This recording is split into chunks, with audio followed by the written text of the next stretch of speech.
just got here. It really goes to show you put me in a box on my own feet. I'll always down below. Hi, I'm Jessica. What the hell was that? Ah, it just flew. Was that dust? Did it fly in my mouth? Oh my god, I'll have to get that on camera. Okay, so anyways, I'm Jessica. I'm the real Jessica Bailey, and I'm doing medicine card readings. Well, I do them sporadically, and I decided I wanted to do one for Joe Rogan. I want to try to capitalize on his name, so I hope he doesn't mind. That's the real reason, but it's also fun too, so I just saw another thing floaty fly by. It must be dust from the fan. I was hot, so I had to get the fan on me. I'm doing Joe Rogan, so that should be fun. I'm interested, and I feel like I want to be wrong and then embarrass myself. But anyways, it's still fun. I'm a big fan of Joe Rogan. I've been listening to Joe Rogan since before I even knew that everybody was listening to Joe Rogan.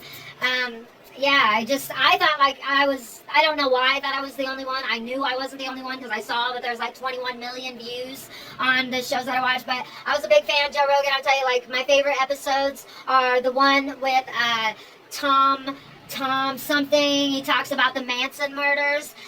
Of course, Jeremy Corbell, the UFO thing. I watched that over and over, and I had so many like crazy things. And I listen to you and Joey Diaz talk like all the time. And Tim Dillon, I love Tim Dillon. I remember when you first had him on, it was during the Durango. This fan is blowing everywhere, and I don't know where it's coming from. Yeah, I think it's, you know, even if it's dusty, I've had dusty ass fans, but they don't sit there and blow stuff at me. So anyways, what I was talking about was, what was I talking about? Oh yeah, Tim Dillon, Theo Vaughn. I mean, all those people that I would have never known, and how funny they are. I mean, you guys make me laugh. I have like really bad times, and you guys make me laugh, and I always feel comfortable. Like, I have paranoid schizophrenia, so, and I don't just say that. Like, I'm not having episodes right now, so I don't have anything crazy going on. But when I do, like, I do have crazy shit going on. Like, I think military is trying to communicate with me in code, and I'm like, I called my uncle one time, and I'm like, because he was in the army or something. I was like, I don't know how to talk to these guys. They keep talking about airstrikes and stuff. Because there's a commercial that kept coming on talking about airstrike, and I thought that, and I kept watching A Few Good Men, and I just had like, and you know, Jessup, and my name is Jesse, and my uncle used to call me Jessup, and I didn't know why, and all this crazy stuff. I was paranoid schizophrenic. There's my story. So anyways, this is a video about Joe Rogan's medicine card reading, but you know how I do. I always do the videos. There's always something about me. So I'm doing Joe Rogan. What I do is I picture your face in my head, and then I ask the question, what path you're on, what helps you, what hinders you. So you get 3 different cards. Sometimes more cards come out, and then that gives me more work to do, but that's okay. And the average is 3 cards, and then it should be a real quick, simple video, but of course I have to go and talk and make it bigger because, you know, my sun is in the 3rd house, and my Mercury and Venus is in Aquarius, and the 2nd house kind of in the 1st and 2nd house, so it's kind of like my identity, you know, like, it's just crazy. So if you ever want anybody to do your astrology, you can ask me. I dabble in astrology,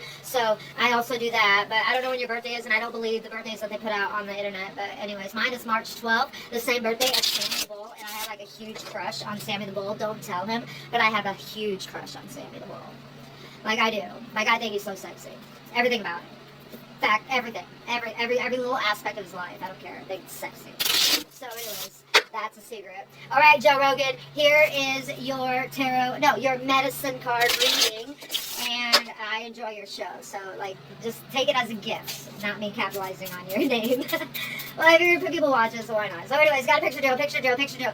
Joe Rogan. Okay, what path is Joe Rogan on? I just had a feeling. I had a feeling that Joe Rogan would want me to Sage and Palo Santos his cards. I just feel like he's that type of person, that he might feel better like that if I just did that. So here's some sage, some dragon's blood sage, okay, over the cards. Perfect. And then some holy Palo Santos. I believe this is not cedar. Danny swears to me it's not, but, you know, I'm skeptical when it comes to Palo Santos because it's a holy tree, so, you know, but it smells so good. It'll get the weed smell, marijuana smoke, it takes that smell right away, like, clears the room. It smells so good. Oh my god, it smells so good. It's Palo Santos. It's Palo Santos. So anyways, I got your cards in the Palo Santos, okay, Joe Rogan, so that way you know you got a holy reading. And I'm actually really good at it. I'm actually kind of psychic because I'm a Pisces. I'm a Pisces sun, 21 degree Pisces sun, and I'm very intuitive and stuff like that. Like I go by feelings, like I'm an impulsive person because I go by feeling. I don't go by thought or logic, you know. I don't have any earth in my chart. It's all air, 75 or 70% air. So you can imagine how ungrounded I am. You know, so that's why I'm like the way I am. What path is Joe Rogan on? I have a card right here. All right. Looks like you are on the path of power, horse medicine. So here's the video for that. Stealing horses is stealing power, was the statement made frequently in historical Native America and a reference to the esteemed role which horse played in the native cultures. Horse's physical power and unearthly power. In shamanic practices throughout the world, horse enables shamans to fly through the air and reach heaven. Humanity made a great leap forward when horse was domesticated, a discovery akin to that of fire. Before horse, humans were earthbound, heavy-laden, and slow creatures indeed. Once humans climbed on horse's back, they were as free and fleet as the wind. They could carry burdens for great distances with ease. Through their special relationship with horse, humans altered their self-concept beyond measure. Horse was the first animal medicine of civilization. Humanity owes an incalculable debt to horse and to the new medicine it brought. It would be a long walk to see one's brother or sister if horse had not welcomed the two-legged rider upon its back. Today we measure the capacity of engines with the term, horsepower, a reminder of the days when horse was an honored and highly prized partner with humanity. Dream Walker, a medicine man, was walking across the plains to visit the Arapaho Nation. He carried with him his pipe. The feather tied into his long black hair pointed to the ground, marking him as a man of peace. Over the rise of a hill, Dream Walker saw a herd of wild mustangs running toward him. Black Stallion approached him and asked if he was seeking an answer on his journey. Black Stallion said, "I am the void where answer lives. Ride on my back and know the power of entering the darkness and finding the light." Dream Walker thanked Black Stallion and agreed to visit him when his medicine was need in the dream time. Yellow Stallion approached Dream Walker next and offered to take him to the east, where illumination lives. Dream Walker could share the answers he found there to teach and eliminate others. Once again, Dream Walker thanked Yellow Stallion and said he would use these gifts of power on his journey. Red Stallion approached, rearing playfully. He told Dream Walker of the joys of balancing work and heavy medicine with the joyful experiences of play. He reminded Dream Walker that he could better hold the attention of those he taught with humor was integrated with the lesson. Dream Walker thanked him and promised to remember the gift of joy. Dream Walker was nearing his destination. The Arapaho Nation was close at hand. White Stallion came to the front of the herd. Dream Walker mounted White Stallion's back. White Stallion was the message carrier for all the other horses, and represented wisdom and power. This magnificent horse was the embodiment of the balanced medicine shield. "No abuse of power will ever lead to wisdom," said White Stallion. "You, Dreamwalker, have made this journey to heal a brother in need, to share the sacred pipe, and to heal the Mother Earth. You have the knowledge through humility that you are an instrument of great spirit. As I carry you upon my back, you carry the needs of the people on yours. In wisdom, you understand that power is not given lightly but awarded to those who are willing to carry responsibility in a balanced manner. In understanding the power of course you may see how to strive for a balanced medicine shield. True power is wisdom found in remembering your total journey. Wisdom comes from remembering pathways you have walked in another person's moccasins. Compassion, caring, teaching, loving, and sharing your gifts, talents, and abilities are the gateways to power."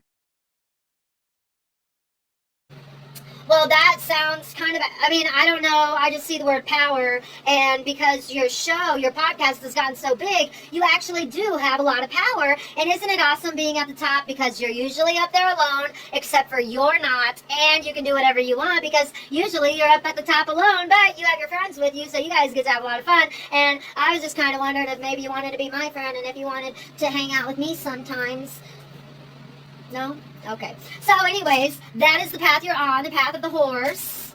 And that's the path of power. So good job, good job.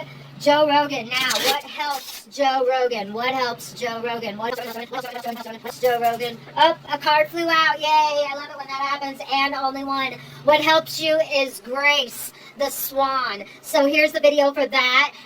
Swan flew through the dream time looking for the future. She rested for a moment in the coolness of the pond, looking for a new way to find the entry point to the future.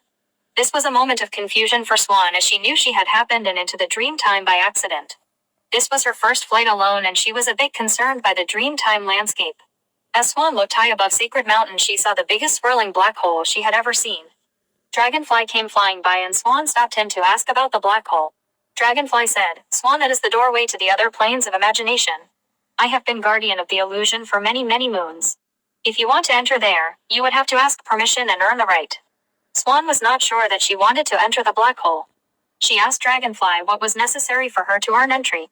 Dragonfly replied, "You must be willing to accept whatever the future holds as it is presented without trying to change Great Spirit's plan." Swan looked at her ugly little duckling body, and then answered, "I will be happy to abide by Great Spirit's plan. I won't fight the currents of the black hole. I will surrender to the flow of the spiral and trust what I am shown." Dragonfly was very happy with Swan's answer and began to spend the magic to break the pond's illusion. Suddenly Swan was engulfed by a whirlpool in the center of the pond. Swan reappeared many days later, but now she was graceful and white and long-necked. Dragonfly was stunned. "Swan, what happened to you?" he exclaimed. Swan smiled and said, "Dragonfly, I learned to surrender my body to the power of Great Spirit and was taken to where the future lives. I saw many wonders high on Sacred Mountain and because of my faith and my acceptance I have been changed. I have learned to accept the state of grace." Dragonfly was very happy for Swan. Swan told Dragonfly many of the wonders beyond the illusion. Through her healing and her acceptance of the state of grace, she was given the right to enter the dream time. So it is that we learn to surrender to the grace of the rhythm of the universe and slip from our physical bodies into the dream time. Swan medicine teaches us to be at one with all planes of consciousness and to trust in Great Spirit's protection. The Chinese president, he also got this card. That's the card that he got. And you know who else got that card? Hillary Clinton got that card. And Tulsi Gabbard got that card. So remember, I keep the cards out. So that is what helps you, is Grace the Swan. You are full of grounded knowledge and wisdom, and you speak from a point of view that is relatable at a general mainstream level. That's something. So I'm assuming that's where the Swan card is coming from. So there you go. I think the moon is probably in Gemini. No, it can't be yet in Gemini. It can't be yet in Gemini. Oh my God. Okay, so what hinders you is embracing the unknown, and that is the Black Panther medicine. So that is what hinders you. Here's a video explaining that. Black Panther slid silently through the bayou, her golden eyes catching the starlight, midnight for soundlessly rippling over her stealthy sinew, muscle, and bone. She and her mate were the last of their kind in the homeland of the Caddy tribe. The Panther clan had been honored and respected by the red people of the bayou for hundreds of years. Black Panther's medicine allows human beings to face their fears and dark behaviors, exploring those internal shadowy aspects of being. Most of Panther's tribe had been stopped and killed by other two-leggeds, who had come across the big water and who feared their own dark natures. Those people were in need of her healing medicine. That night the Black Panther stood at the edge of the swampy bayou, sniffing at the night, trying to catch the sense of any newcomer willing to go beyond their fears and trust her medicine. No, not on this night, but she would patiently wait for one courageous explorer of the healing potential found in the dark of the unknown. The Caddo people called her clan the Black Panther, and her tribe was known as the Midnight or Black Jaguar to the Maya. The color black is honored by the red race. Darkness is the place for seeking and finding answers, for accessing healings, and for accessing the hidden light of truth. Black Panther teaches us through our dreams to delve into the places within ourselves that need healing. She shows us how to track the unfamiliar territory found on the journey of self-discovery and to fearlessly face the unknown. If the Black Panther has appeared today, it may be telling you not to worry about the future. Trust that you are not supposed to mentally figure it out at this time. You may need to confront fears of the unknown, of being less than you truly are, or your inability to simply be. Let go of fears that appear as obstacles or barriers. Embrace the unknown and flow with the mystery that is unfolding in your life. The next step may be leaping empty-handed into the void with implicit trust. In the stillness of the void, find the will to avoid foolish interruptions, going deeper into your own self-discovery and healing process. Here you will discover Black Panther's unexpected blessings. You can just kind of figure it out for yourself, like what it might mean. I'm not really good at explaining that. But Joe Rogan, that is your medicine card reading. I hope you enjoyed it, viewers. I hope you enjoyed it. And just want to say thank you, Joe Rogan, for giving us so much entertainment, long-form conversations. We are smart enough and intelligent enough that we can handle it and stay and pay attention. So thank you for offering that and introducing the world to long-form podcasts, because it's wonderful. And you did a really good job at doing that. And I wish I really was your friend, and I wish I had friends like you, and you definitely are an example of somebody to follow, like you're a leader type person. So anyways, just wanted to give you some compliments, gaslight you a little bit, but is that the right word, gaslight? Maybe that's not the right word. I just wanted to shower you with compliments. So that way it kind of counteracts the fact that I was trying to capitalize on your fame by doing your medicine card reading. Does that make sense? Okay, hope you don't mind. Have a good day, Joe Rogan. Can't wait to listen to more podcasts. And I love the little short clips that you let out. And my favorite short of you and Theo Vaughn is the one where he went in and he told his friend's dad that they were acting all kind of weird out there. And he was like, have you boys been queering? And yeah, you know, like, anyways, that's my favorite one. So keep loading up that one, because that one makes me laugh my ass off every single time. So anyways, have a good day. And thank you to the viewers for watching. If you have a request for a celebrity, or if you would like one done for yourself, I don't have anything to do really, so put your comment below and I will do what I can, and that's, you know, what I can do, so I can do it. And have a good day, and I'm finally gonna say goodbye. Bye.